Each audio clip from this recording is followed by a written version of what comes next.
The Honorable Justices of the Supreme Court, hear ye, hear ye, hear ye. All persons having business before this court are admonished to draw nigh and give their attention to the court. Welcome to this hearing of the Kansas Supreme Court. Good morning to counsel and to all of those who are viewing us on our Supreme Court Live channel.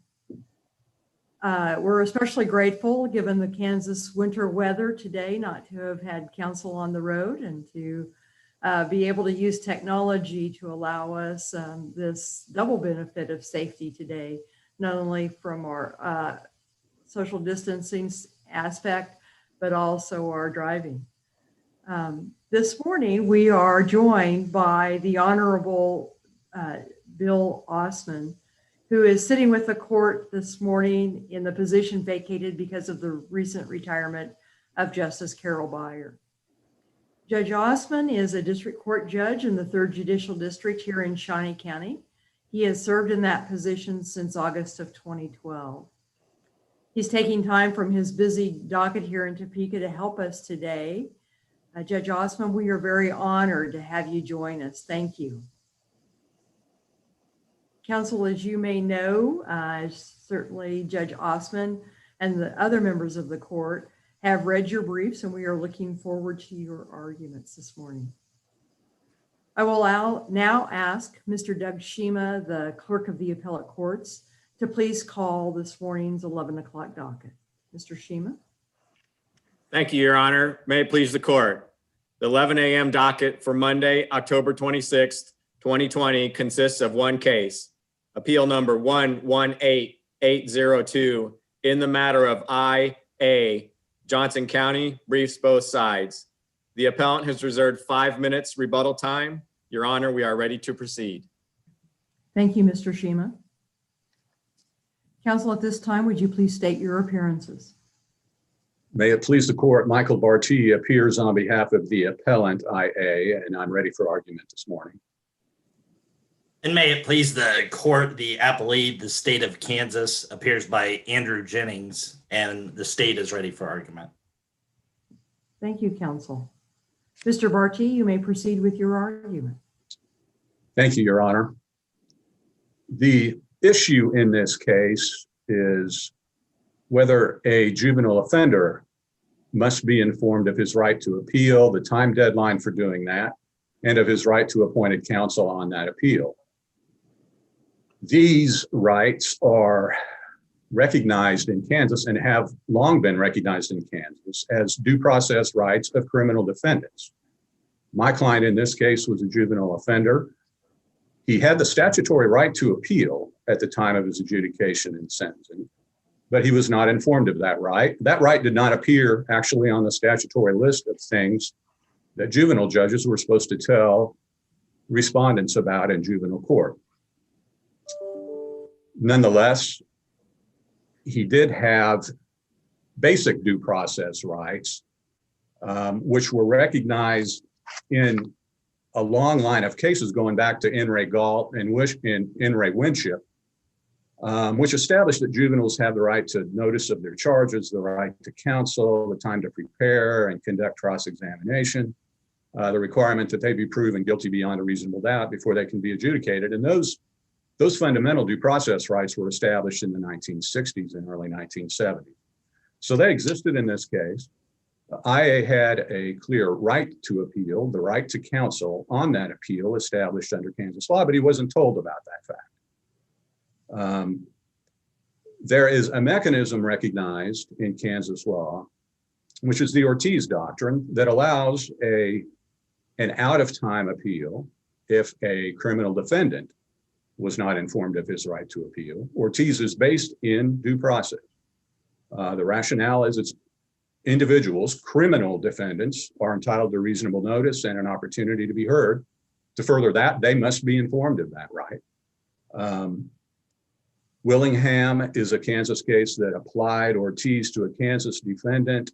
The cases since then have included Patton and Finney, and they've both spoken in terms of due process.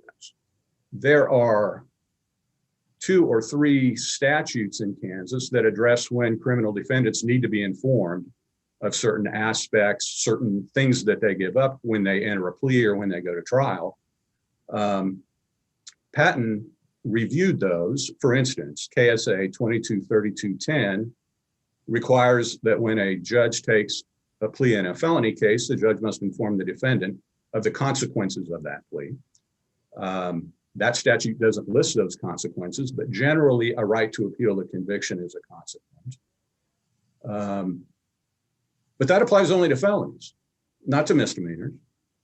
3424F tells judges that after a trial at sentencing, the defendant must be informed of the right to appeal and the deadline. But as you can see, there are gaps within these statutes. They don't include all possible facts that may end up in a criminal conviction. For instance, as I mentioned earlier, misdemeanors are not mentioned. Whether or not someone went to trial affects whether they need to be specifically informed of that right to appeal. Nothing seems to indicate that at the time of a plea, a defendant must specifically be notified. So Finney and Patton looked at these statutes and said, those establish that defendants need to know of their right to appeal. But they went a little beyond the specific language and just said, as a matter of due process and fundamental fairness, all defendants have to be told, whether they went to trial, whether they're indigent or not, they have to be informed. They have to know that they have the right to appeal. They have to know the time deadline for doing that. And they have to know that they have the right to an appointed attorney if they're not able to afford one. Mr. Barty, at the time of the plea, which was, I think, November of 1998, and 1633B was the statute that was applied and specifies the rights that a juvenile accused of a crime has. Did it specify that the court was required to notify of appeal rights? I don't read that in that statute. No, it didn't. And I think that's the problem. It didn't, that statute didn't specifically say it. So IA had a right to an appeal. He had the right to appointed counsel. Those were established, I think, in 38-1606 and 1681. So he had the right, he just didn't know it. Nobody told him. So he's in possession of a right that he doesn't know about it. And Patton and Finney seem to address this issue. There's simply no doubt if IA were an adult criminal defendant, he needed to be informed of those rights. And my position is juveniles have to enjoy the same due process rights as adult criminal defendants. I'm sorry, is that a procedural due process right? Well, Your argument? the language is kind of procedural. In Ortiz, it talks about notice and an opportunity to be heard, but at some point we kind of reach the substantive due process fundamental right analysis, which I guess is part of my argument. Because Galt and Winship established procedural due process rights, or I'm sorry, substantive due process rights, as well as procedural for juveniles, by incorporating those requirements of the Constitution that apply in adult prosecutions. But a right to an appeal is not one of those rights, is it? It is not recognized as a constitutional right, but it is a statute.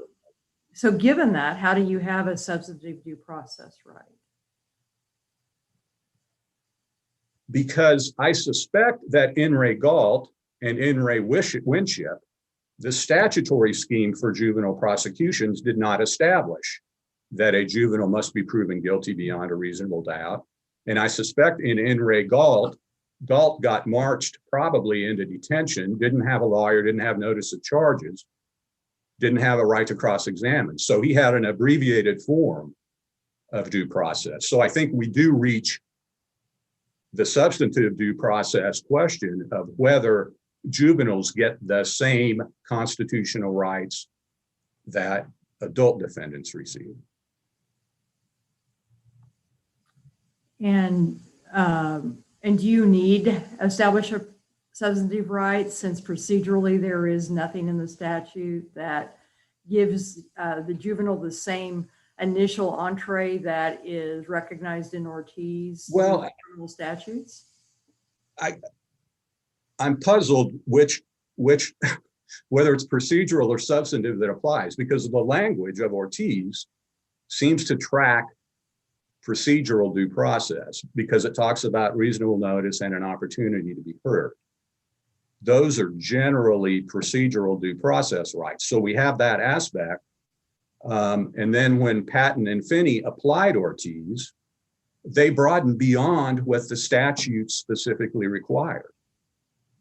They said, all defendants, we don't care whether you went to trial, we don't care whether you're indigent, you have to be informed of your right to appeal. So I think we really have we have both present here.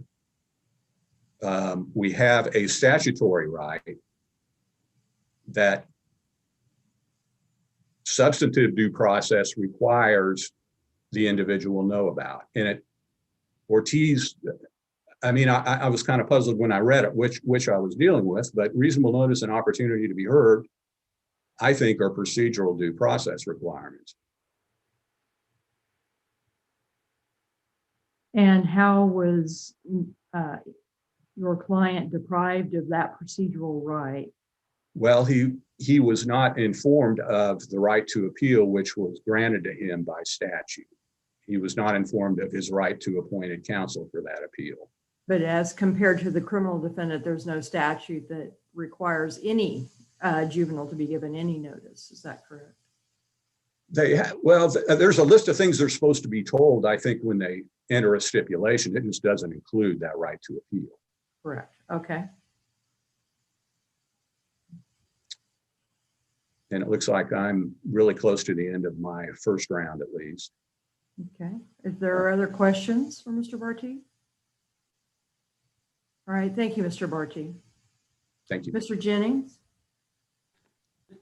Thank you, Your Honor, and may it please the court again, I'm Andrew Jennings, and I represent the appellee, the state of Kansas. I think this court's questions towards my opposing counsel hit the nail on the head about what this appeal is about. There is not a statutory right in the juvenile offender code for the court to notify a juvenile of the right to appeal. And as this court has noted, the right to appeal is not a constitutional right, but rather it's a statutory right.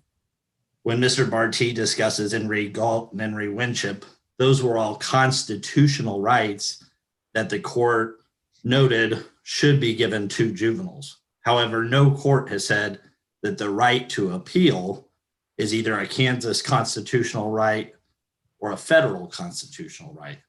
Rather, it would be up to the legislature to add that language that a court should affirmatively advise a juvenile of the right to appeal.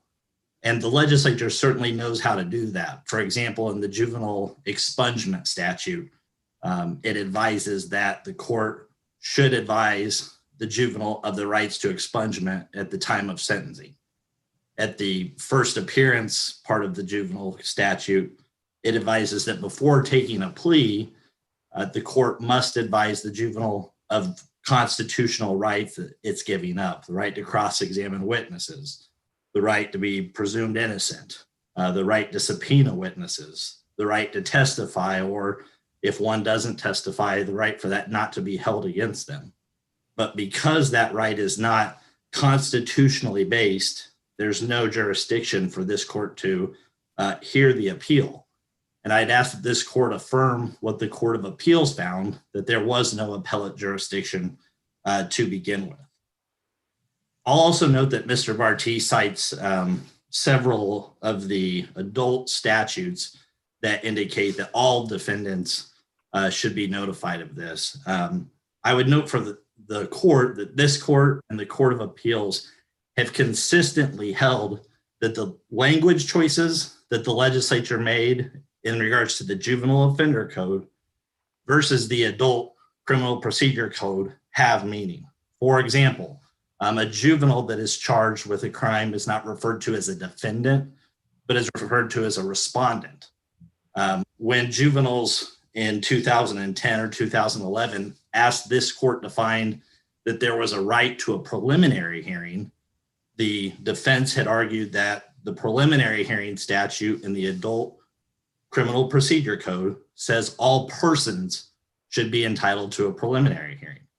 This court found that that was not applicable to juvenile offenders. Juveniles who are charged in juvenile court are not charged with felonies, but they're charged with acts that if adults committed those crimes would be considered felonies. Juveniles not sentenced, they have a disposition hearing.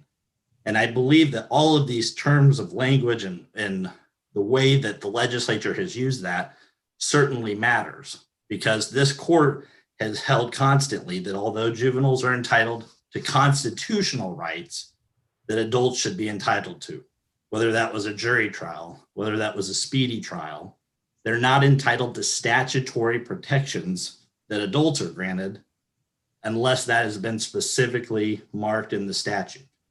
Part of the typical plea colloquy in an adult criminal case includes that you're waiving, by entering this plea, you're waiving your right to an appeal.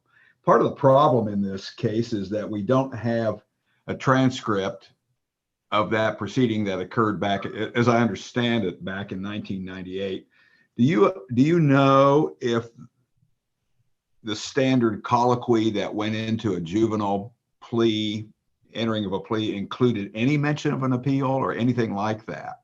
Because it's obviously very routine in your typical criminal plea, but I don't know. Do you know if any language like that was typically recited in a juvenile plea, or was it not because it wasn't part of what the statute contemplated? Justice Rosen, I'll preface this with I'm generally trial counsel at the juvenile offender level here in Johnson County. And in talking with my supervisor, who's been trial counsel in juvenile offender cases, I will tell the court that I do not believe that was routinely made and is still not routinely made in juvenile offender court. Thank you. It's more just checking off the list from the statute, or is it?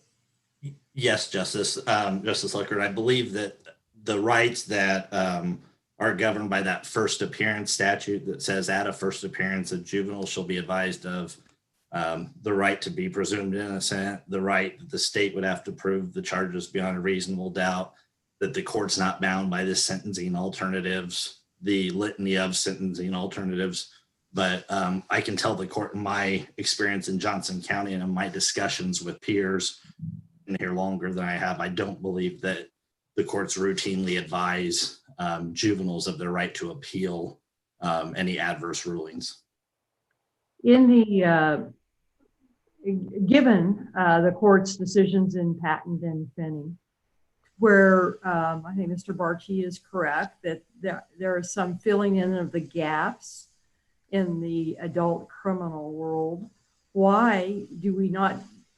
Is it not appropriate that we do that as well in the juvenile offender, so that we are assured that the juvenile offender has oral notice of the right to appeal, the time for doing so, and the right to have counsel for that appeal? Certainly, Your Honor. And I think the distinction to be made is that those three statutes that Mr. Barti cites that all give, I don't want to say contradictory advice, but one says that for an indigent felony that's been found guilty, you're to be advised of that right. One of them, I believe, is limited just to felony approaches. They all include in those statutes, the statute provides that the court should provide the defendant notice of the right to appeal. And the distinction here is that the juvenile code, although it says there's a right to an appeal, generally your trial counsel should be appointed to you to represent you on that appeal. it does not provide any indication that the court has to provide notice. So unlike Patton and Finney, where I feel like that this court filled in the gaps as you indicated and kind of said, to synthesize these all together, this wouldn't be synthesizing anything, but would be adding essentially what would be a legislative, a new statute to that, to say that the court must also advise juveniles on the record of their right to appeal. So if there was anything that said juveniles adjudicated at trial should be notified of the right to appeal, I could see Mr. Barty's argument that this court could say, well, all juveniles should be notified of the right to appeal. But there's nothing that indicates that that there's an affirmative obligation of the district court to notify them of that right to appeal. I would also emphasize that in Patton discussed how, although Ortiz was supposed to be this limited, exceptional distinction to the right to appeal, I think it notes that even after Ortiz and the glaring light emitted by its recent superstardom, the general rule remains that a timely filing of a notice of appeal is indispensable and jurisdictional. We place a conscious emphasis on exceptional. And I don't believe that this case is a textbook example of why this is not an exceptional circumstance. The juvenile in this case pled and was sentenced in November of 1998. Some almost 20 years later, in 2017, the respondent appealed. And as the Court of Appeals noted, one of the issues the respondent wanted to appeal was the respondent wanted their right to a jury trial. Well, at the time the respondent pled, at the time the respondent was on probation, there was no right to a jury trial at that time in juvenile court. This court had held that the denial of the right to a jury trial was not an appealable issue. However, if this court were to grant this appeal and say that you are now allowed to appeal, the law reads that the law that is in effect at the time the appeal is granted is what governs.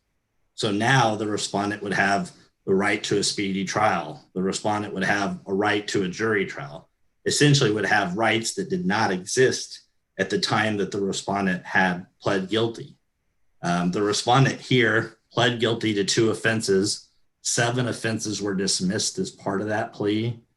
The respondent was placed on probation, successfully completed that probation, paid back restitution to his victims. And I believe the state filed a motion to get him off of probation essentially early because he had done so well on probation. And 17 years later to say the court did not affirmatively advise me of the juvenile's right to appeal and the right to appeal an issue that at the time he didn't have the right to, I think shows why this Ortiz exception should be truly exceptional for this court to find that it applies to those facts. Counsel, if I could draw your attention back to the argument about what kind of a right we're talking about here. The argument's been made in the past in front of us that anytime the legislature creates a procedural right, that it sort of de facto becomes a constitutional right, because due process is the constitutional guarantee that you will get the process that is due to you. And when there's a statutory right, that is process that is due, hence it's constitutionalized essentially. I just want to get your response to that line of reasoning. Absolutely, Justice Stiegel. I think that the easiest way to deal with that in the context of juvenile court is, again, going back to that preliminary hearing.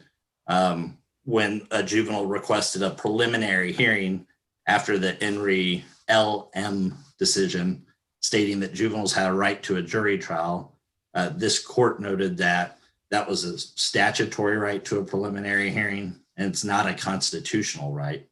I believe that the criminal procedure code or the legislature could clearly restrict or even eliminate a preliminary hearing without it being a constitutional issue at all, just like the right to appeal is not a constitutional right, but rather a statutory right. So I don't believe that just because the legislature gives a right makes it a constitutional issue. I do believe that this court is right that there could be an argument that because the legislature's given juveniles a right to appeal, that maybe some procedural due process should follow that right. And I documented that in my brief as well about why that still wouldn't merit allowing Ortiz exceptions to be applied to juvenile cases. But that would be my response, Your Honor.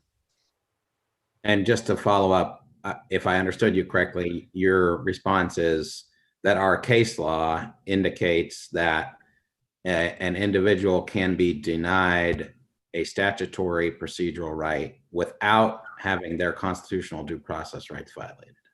Yes.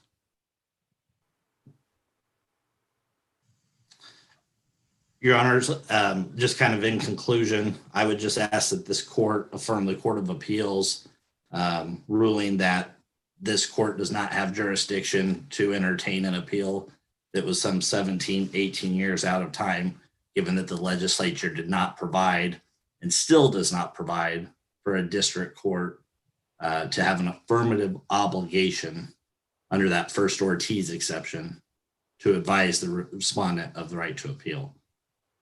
If there's no further questions, I would yield the rest of my time. Are there any other questions? Does not appear to be. Mr. Jennings, thank you for your argument. Thank you all. Mr. Barchi, you reserve 5 minutes. Thank you. Mr. Jennings talked a little bit about LM. And I can tell you, maybe we'd be citing to IA if he had gotten his timely appeal back in 1999. That may have been the case that established the juvenile right to a jury trial.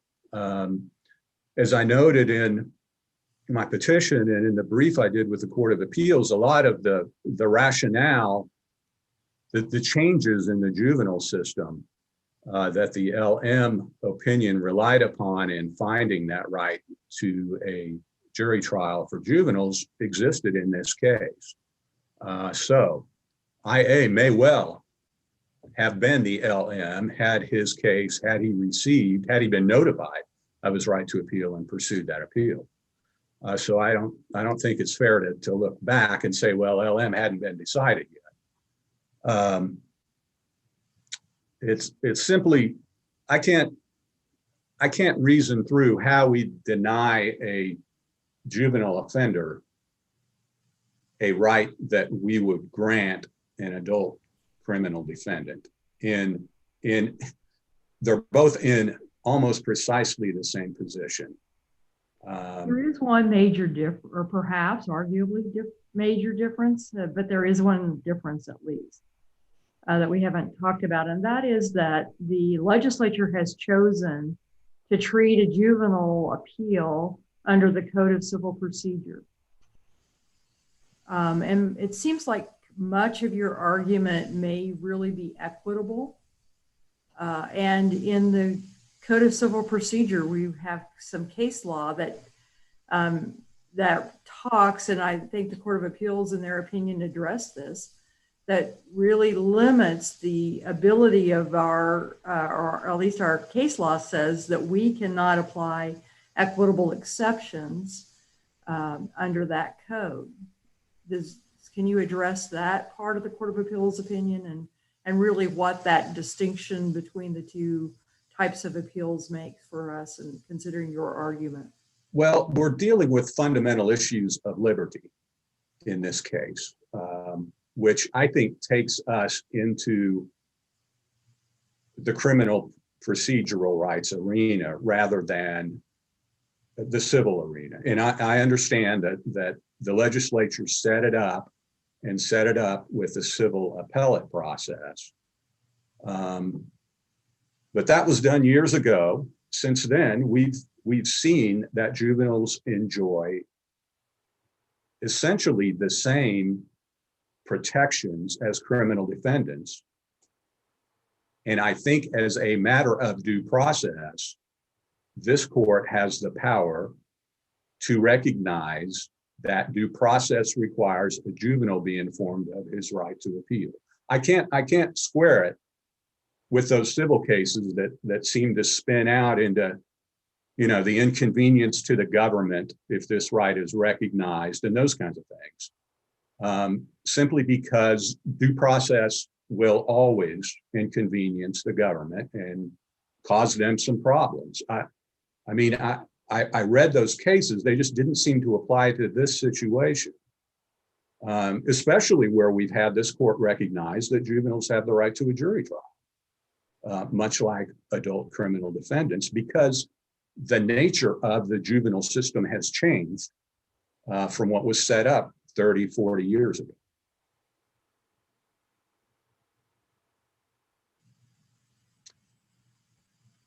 And that's all I have for my rebuttal. I don't know if there are any other questions. Are there any questions? Appears not. Thank you, Mr. Barty. And thank you, Mr. Jennings, also for your argument. We will take this appeal under advisement. Court is now recessed until 1:30 this afternoon. Thank you, counsel. Thank you.